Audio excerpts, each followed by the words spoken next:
Pirikich to sanay ha.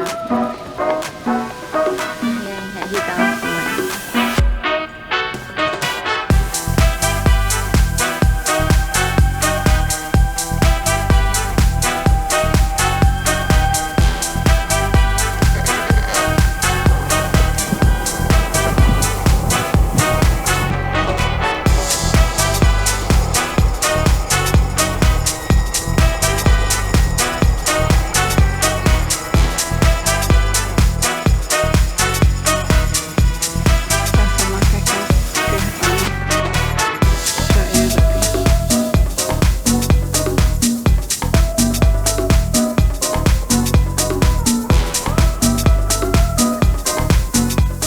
Hola, estamos aquí en Diálogo con Cineastas. Hoy día vamos a tener a César Alejandro Jaimes, director, en realidad codirector, junto con Juan Pablo Polanco de la película Carro Pasajero, que está en la competencia documental del Festival de Cine de Lima. César, ¿qué tal? ¿Cómo estás? Un gusto tenerte esta mañana. ¿Qué tal, Rodrigo? Pues nada, un gusto estar acá para conversar sobre la peli, sobre lo que nos salga. Genial. Mira, quería comenzar preguntándote un poquito sobre esto, sobre tu interés en la comunidad Wayuu, ¿no? Leí en algunas entrevistas que, digamos, tú ya has trabajado en algunos otros proyectos con la comunidad, ¿no? Ya tienes una relación de larga data con ellos. Quería saber cómo es que te vinculaste, de dónde viene tu interés, ¿no? ¿Cómo se dio ese acercamiento con la comunidad? Mm, Bueno, ya es de hace varios años atrás. De hecho, todo también empezó con una película, se podría decir, o con un proyecto que tuvimos hace mucho tiempo, que fue donde nació nuestra primera película, que fue La Pu. ¿Cierto? Nosotros fue una experiencia que compartimos junto a Juan Pablo y a otros compañeros que estábamos en otro lugar de Colombia y nos invitaron a un velorio.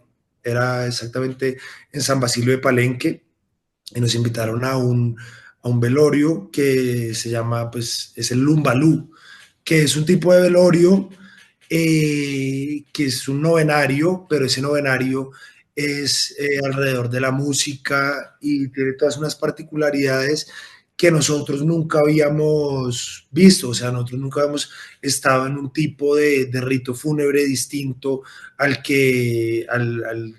cristiano, católico con el que nosotros habíamos nacido y habíamos sido criados. Y para nosotros fue muy impactante podernos relacionar con la muerte desde otro lugar, ¿no? Y entender muchas cosas de la forma como nos relacionamos con la vida a través de un rito fúnebre, ¿cierto? Y ver qué cosas estábamos negando al ver un rito fúnebre que aceptaba otras cosas, ¿cierto? Eh, una corporalidad, una musicalidad, un juntar de otra manera.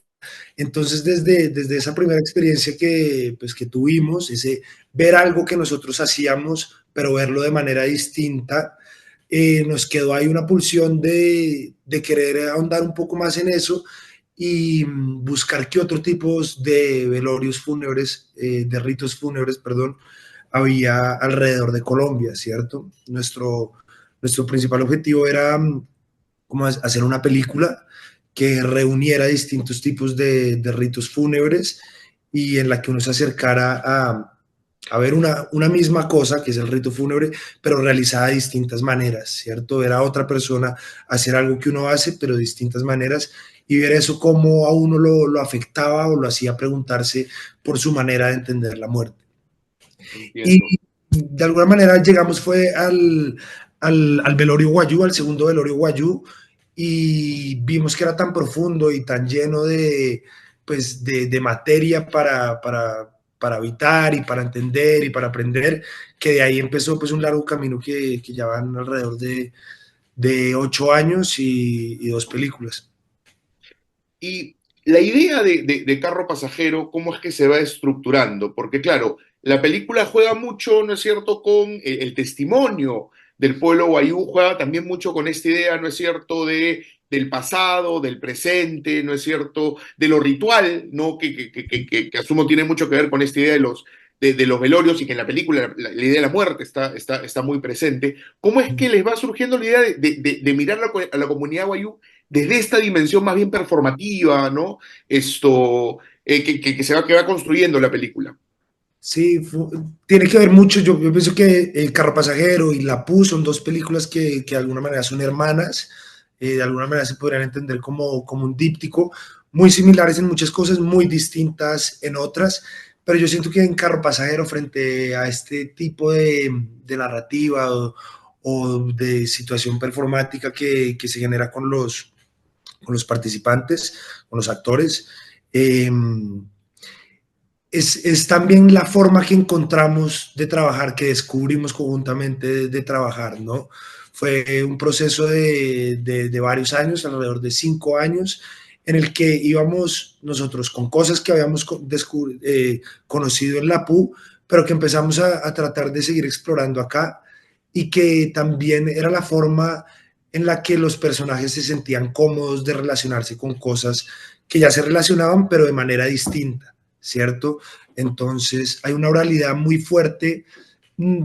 Sí, me atrevería a decir que en la comunidad wayuu pues es una comunidad principalmente oral, y hay una oralidad muy especial. El Wayuunaiki es un idioma que también da unas figuras literarias muy interesantes y muy profundas, y fue también entonces a través de explorar un poco el monólogo, ¿cierto? Y el imaginarse, hablar con presencias que no están ahí, donde sentíamos que los personajes se sentían más cómodos y donde se podían llegar a cosas, sí, a fibras que de otra manera no, o sea, más bien a fibras que nos interesaban explorar, ¿cierto? Entonces fue un trabajo conjunto de irlo descubriendo y proponiendo de prueba y error, ¿no? De ver cuál es el dispositivo que nos funcionaba. Y dime, en esta dimensión oral que tiene la película, que es muy importante, dime, ¿ustedes plantearon un guión de antemano o los textos fueron saliendo a partir del diálogo que iban teniendo con sus actores?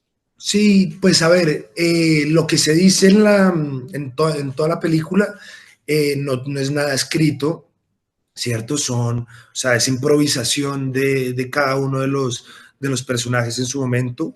Lo que sí hay son establecer unos marcos, ¿no? O sea, un poco el guión se fue construyendo de todas las conversaciones que tuvimos a lo largo de varios años, y como intereses conjuntos de escenas que queríamos o momentos que queríamos que estuvieran presentes en la película, y poníamos marcos sobre más o menos de qué queríamos hablar o por dónde iba a tomar la conversación. Pero una vez ya puestos esos marcos, era muy libre y había mucha confianza, porque pues nosotros hablamos, o sea, sabemos muy pocas palabras, frases en Wayuunaiki. Entonces grabábamos, nunca, no había traductor, no nos ha interesado trabajar con traductor, y ellos, pues hacíamos los planos, hacíamos tomas de 10 minutos, y luego pedíamos que nos tradujeran un poco lo que habían dicho y nos decían dos frases, ¿cierto? Y ya como ese no entender qué había pasado ahí, sino simplemente haber visto la emoción, el tiempo, la corporalidad, y confiar o sea, de que lo que ellos querían decir estaba ahí, y pues lo que habíamos trabajado conjuntamente estaba ahí. Ya veníamos a descubrir lo que verdaderamente se había dicho un mes, 2 meses después en la traducción, en la edición. Ok. Una cosa que me pareció profundamente interesante de la película tiene que ver con cómo a partir de esta oralidad siempre hay una vinculación muy importante con Portete, con el regreso a cierto espacio, y entiendo que en Portete hubo una masacre, ¿no es cierto? Que es una cosa que en la película de cierta manera también regresa, incluso me parece que se mencionan los nombres de una familia de fallecidos, me parece, en la masacre, si tengo entendido, ¿no? Entonces, claro, esa dinámica con la violencia, con la representación de la violencia, que en la película nunca se ve, ¿no es cierto? O sea, la violencia es más bien una cosa que está dicha y está dicha desde una dimensión profundamente sentida, ¿no es cierto? De una manera también casi ritual. ¿Cómo fue ese trabajo de representación de una comunidad que ha sufrido muchísimo, como sufren tantísimas comunidades, ¿no es cierto?, minoritarias en América Latina, ¿no? Ujú. Sí, un poco se planteó desde el regreso a su tierra, ¿no? Como tú dices, en Porte tuvo una masacre en el 2004 y la mayoría de las familias que salieron de ahí duraron en el exilio en Venezuela durante 14 años y desde el 2012, 14, por ese tiempo, empezó el proceso de retorno, ¿no?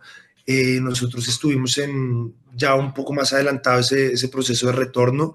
Igual, ese proceso de retorno no ha sido una línea recta, sino se mueve, es cambiante, ¿no? A veces se retorna más y a veces se retorna menos. También los guayús son una comunidad bastante errante, bastante nómada, ¿cierto? Entonces un poco nosotros lo que quisimos fue plantear la película desde el retorno a ese territorio, pero desde el retorno de un alma, ¿cierto?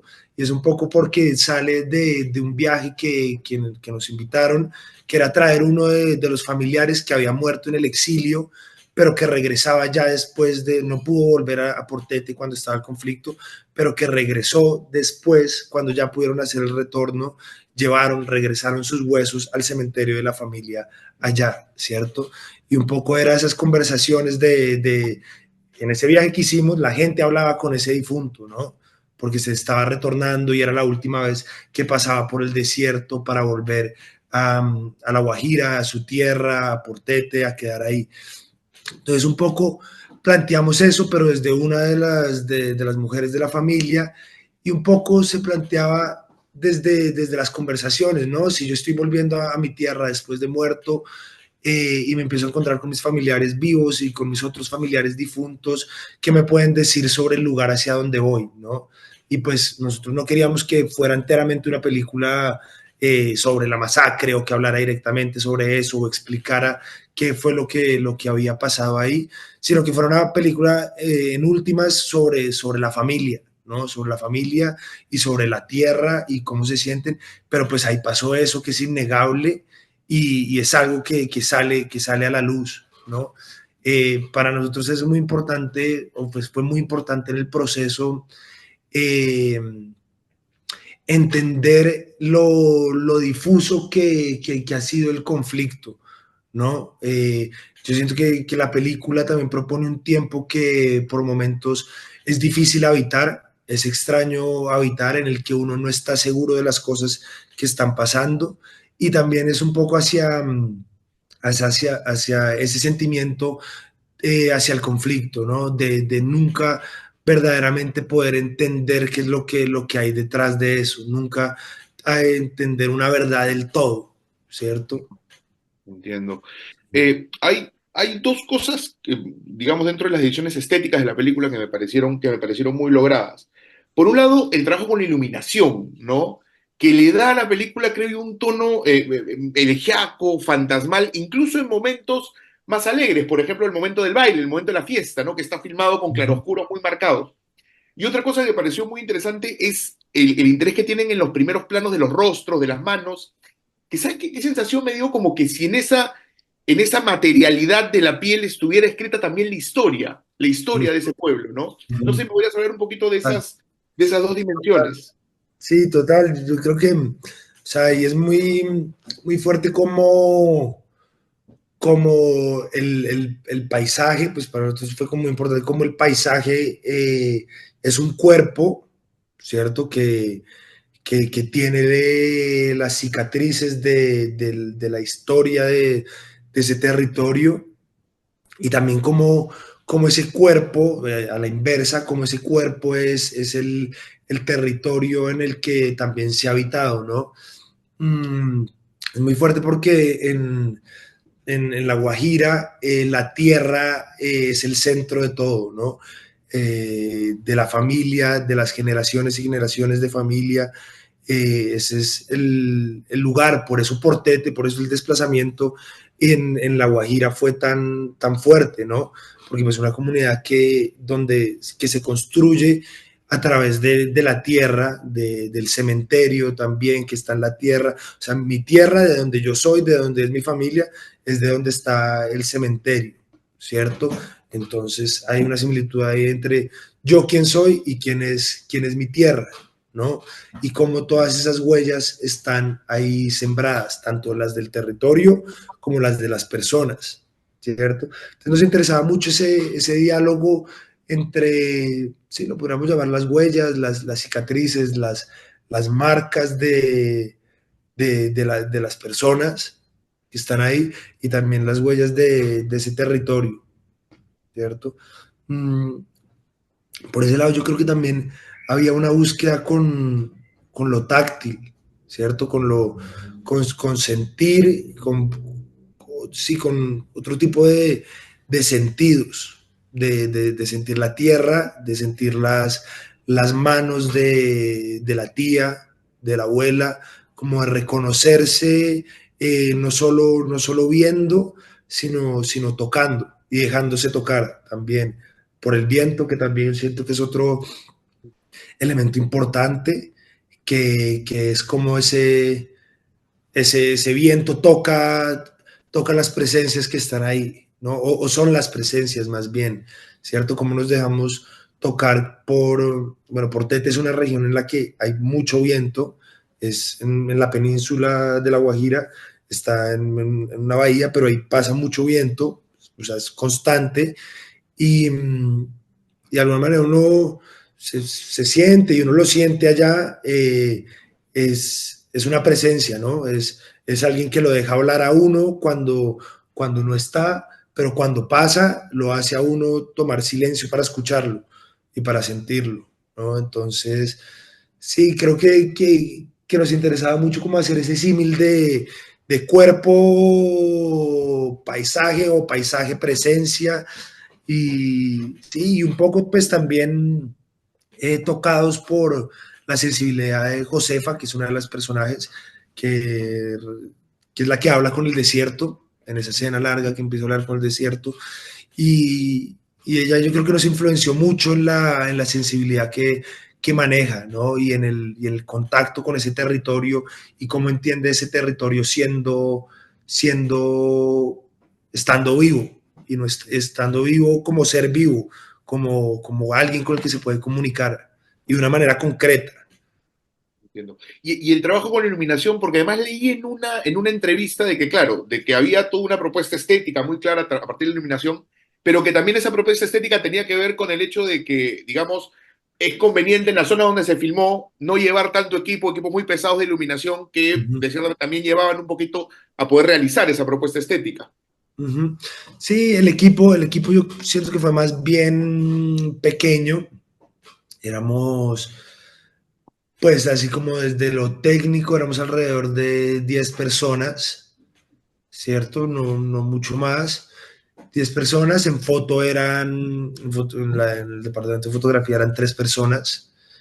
Eh, y sí, se pensó mucho como en las luces, ¿no? Pues, o sea, durante el día o sea, era importante para nosotros darnos la libertad de grabar a las horas que quisiéramos grabar y con el tiempo que necesitáramos, ¿cierto? Entonces se rodaba muy poco al día y en las horas que queríamos y que nos funcionaba la luz para no tener que hacer mucho aparataje, para no tener que cargar mucha cosa.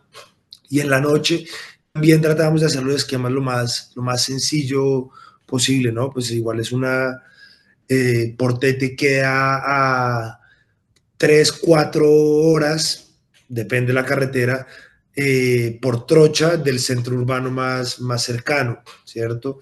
Entonces era un poco, pues nosotros ya conocíamos, o sea, conocemos muy bien cómo es allá, entonces pues teníamos o sea, sabíamos cómo hacer las cosas para no llegar a imponer un ritmo de producción que no fuera el de allá. Igual, inevitablemente, pues uno está haciendo una película y hay dinámicas que se cambian y está bien, pero sí muy conscientes de no llegar a imponer como otro ritmo, ¿sabes? Ok.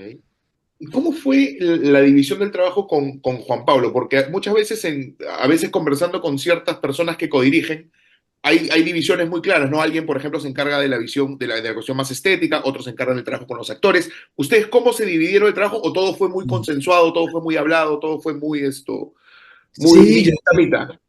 sí, yo siento que bueno, esta es la segunda película que hacemos juntos. Yo a Juan Pablo lo conozco desde que tengo 10 años, nos conocemos desde muy pequeños y hemos crecido juntos prácticamente y hemos estado en el cine juntos y hemos aprendido a hacer cine juntos. Entonces, no era que nos dividiéramos, usted hace esto y yo hago esto y tal, sino siempre ha sido una relación de mucho diálogo, ¿sabes? Como de estar hablando todo el tiempo y como en la misma línea, ¿cierto? Ha sido algo muy especial, no solo con Juan Pablo, diría que también con Canela Reyes, que es parte de la escritura, coproductora de la investigación, que también estuvo en la PU, e incluso con Laura también, que es la productora, ¿cierto? Creo que los cuatro como que creamos un grupo de mucho diálogo, de mucha escucha también y de mucho entender, no solo entre nosotros, sino también con los personajes, con la familia, ¿cierto? Entonces, pues la verdad nos dividíamos, o sea, muy tranquilamente, sí, que hablara uno en el momento, que habláramos los dos, pero siempre como escuchándonos los dos un montón y yendo por un mismo camino, teniendo diferencias claramente y todo, pero sí, no sé, o sea, siento, yo las tres películas que he rodado hasta el momento las he codirigido, Ujú. ¿cierto? Y para mí ha sido muy especial poder eh, dialogar mientras se rueda y mientras se crea, tener a alguien ahí con el que puedo chocar lo que estoy pensando, ¿cierto? O sea, un tipo de creación como colectiva, no soy yo el que sé todo y el que dirijo todo, sino es con alguien más, con el equipo que podemos compartir dudas que tenemos, Ujú. ¿sabes? Eh, Te quería preguntar un poquito por ciertos referentes que se me vinieron a la cabeza viendo la película. Pensando en lo performativo, por ejemplo, pienso mucho en el cine de Eduardo Coutinho, ¿no? El cine de brasileño Coutinho y esta dimensión siempre performativa que buscaba en sus documentales. Y pienso un poquito, ahora que hemos conversado sobre esta idea, ¿no es cierto?, de una narración en la que, claro, lo ambiguo se mantiene, donde los tiempos se confunden. Pensé mucho en el cine de Alain Resnais. No sé si ustedes por ahí tuvieron algunos referentes pensando en la propuesta estética de la película. Sí, ¿qué diría yo? Uf, ahorita me, me cuesta pensar como en referentes que tuviéramos. Yo, o sea, los que se me vienen de una son más que todos literarios. Frente a eso de las temporalidades y de la oralidad, ¿cierto? Hay un libro que visité muchas veces en el proceso, que es la antología de Spoon Rivers, este libro de Edgar Lee Masters, si no estoy mal, que es un libro muy bello que no sé si lo conoces, pero empieza con es un pueblo, ¿no? Es desde un cementerio de un pueblo y todo el libro son como 300 páginas del nombre de la lápida de la persona y un parrafito de esa persona hablando de quién era y diciendo algo de él y del pueblo. Y ese epitafio tras epitafio, tras epitafio, tras epitafio, son alrededor de 400 epitafios que hay en ese libro. Y a través de leerlo, cada epitafio, uno va construyendo ese pueblo que fue Spoon Rivers, que fue un pueblo pues ficticio que creó este autor. Ese, pues, ese yo creo que por lo menos a mí me influyó mucho. Sin duda, Rulfo. Rulfo está ahí muy presente en su oralidad. Y frente al cine, ¿qué podría decir yo? Eh, sí, pues, o sea, sin duda, yo siento que todas esas referencias están ahí atrás. Cutiño, un grande, y Resnés también, lo hemos visitado mucho, pero ahorita se me escapa así como conversaciones claras que hayamos tenido sobre eso, sí. Y te quería preguntar una cosa justamente a partir de esta idea de lo performativo, porque claro, la película acá en Lima está compitiendo en la competencia documental, ¿no es cierto? Pero claro, uno puede ver la película y decir, efectivamente, se parte lo real, pero en esta búsqueda performativa, evidentemente, estamos viendo una dimensión, ¿no es cierto?, en la que también hay elementos muy claros de ficción. ¿Ustedes cómo piensan esa diferencia entre el documental y la ficción? ¿La tuvieron clara mientras filmaban? ¿Reflexionaron después? ¿Les es absolutamente indiferente? ¿Cómo se da un poquito ese vínculo, ¿no? Con esas diferencias que hay entre el documental y la ficción? Mm, sí, yo creo que hoy en día no la pensamos tanto. Un tiempo que sí estábamos muy metidos en esa, como en esa discusión, ¿cierto? Pero un poco creo que ya como que liberarse también de simplemente ya es o sea, no nos interesa desde cómo lo queremos nombrar, ¿cierto? Sino pues es el cine también que hemos aprendido a hacer, claro, o sea, son 5 años de trabajo con personas, con comunidades, con lugares, que uno podría llamar que es un trabajo muy documental. Se parte también desde un guión que uno podría decir que es un guión muy documental, muy amplio, es como una escalera, incluso lo hacíamos medio con muy fragmentario, con pedazos de diálogos que habíamos escuchado hace 5 años y nos podía funcionar, letras de canciones, o sea, muy eclécticos, guiones cero convencionales de guión de ficción, en lo más clásico. Y, pero sí, al momento de rodaje uno podría llamar cosas de ficción, pues el, la forma de rodar, ¿no? El silencio y no, y estamos acá creando algo nuevo, ¿no? O sea, estamos acá interpretando algo, igual los personajes sabían que en muchos casos eran ellos, pero en otros casos eran otras personas que ellos estaban interpretando, ¿cierto? Irri, que es un amigo de nosotros que sale en la película de Camisa Amarilla, él interpreta todo el tiempo a su tío difunto, ¿cierto? Y en ese acto que uno podría llamar acto de ficción, eh, está pasando algo muy documental, ¿no? Y es como narro yo a alguien de mi familia, ¿no? A alguien de mi familia que murió en el exilio y también está siendo un viajero que está regresando a su tierra, ¿no? Que Josefa imagine que ella está regresando como un alma a su tierra en ese acto de imaginación, de ficción.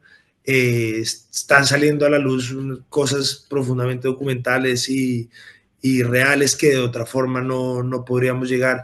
Entonces yo siento que un poco ha sido como más ir descubriendo lo que nos funciona, los dispositivos, sin importar tanto a qué pertenece, ¿no? Si es más esto documental, si, bueno, son los niños jugando a dispararse, que puede ser grabado muy documental, ¿cierto?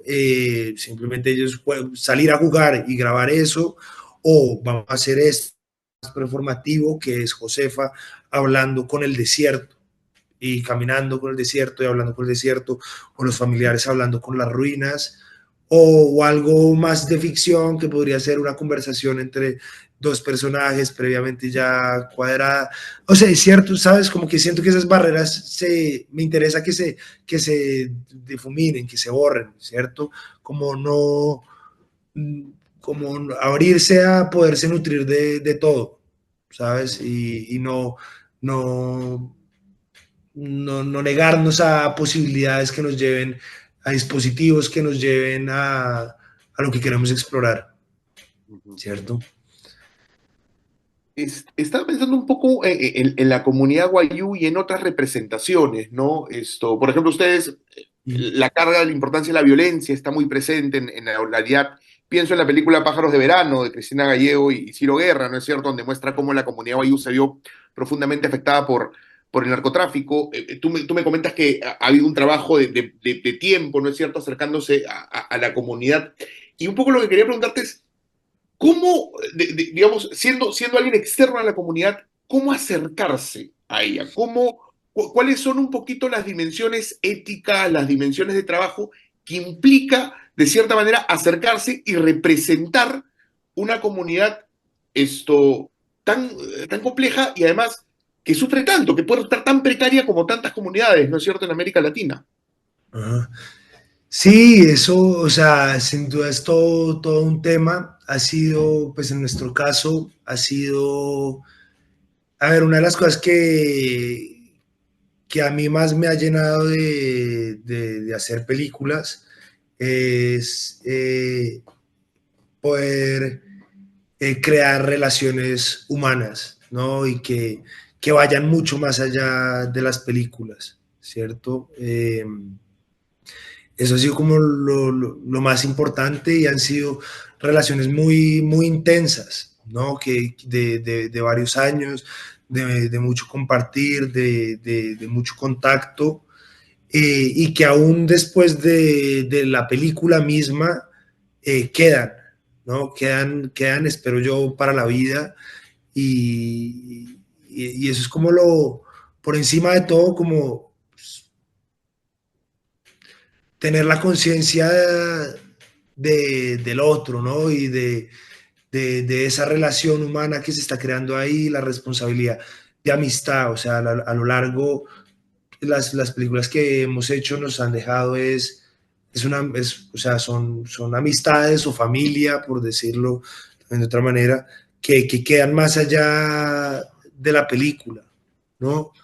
Mm, con Portete fue muy especial.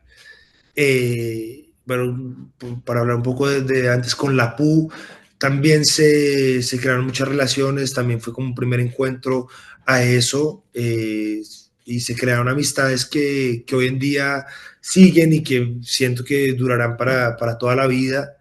Y con el carro fue con toda una familia en el que uno de alguna manera ya empieza a ser parte de la familia, siendo padrino de los niños que van naciendo en el proceso, de los amigos que se va creando.